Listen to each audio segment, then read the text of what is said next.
আরে আর এই যে হ্যাঁ আমাকে একটু ভিডিও করতে দিয়েছে, যুদ্ধ করছে। এই যে ওর নাকি ভ্যাকসিন হয়েছে। এই যে এই যে উফ কি ওর নাকি ভ্যাকসিন হয়েছে, একটুও কোনো ব্যথা নেই, শুধু যুদ্ধ, শুধু যুদ্ধ করছে আর ক্যামেরা দেখলেই চুপ।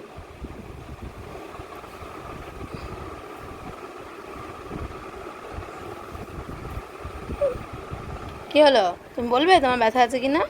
ব্যথা নেই তো? আছে, আছে মামা, ব্যথা আছে। কই, কই দেখি। গাটা মনে হচ্ছে কি একটু হালকা ছ্যাঁক করছে, তো এটা ঠিক হয়ে যাবে আস্তে আস্তে। কই দেখি।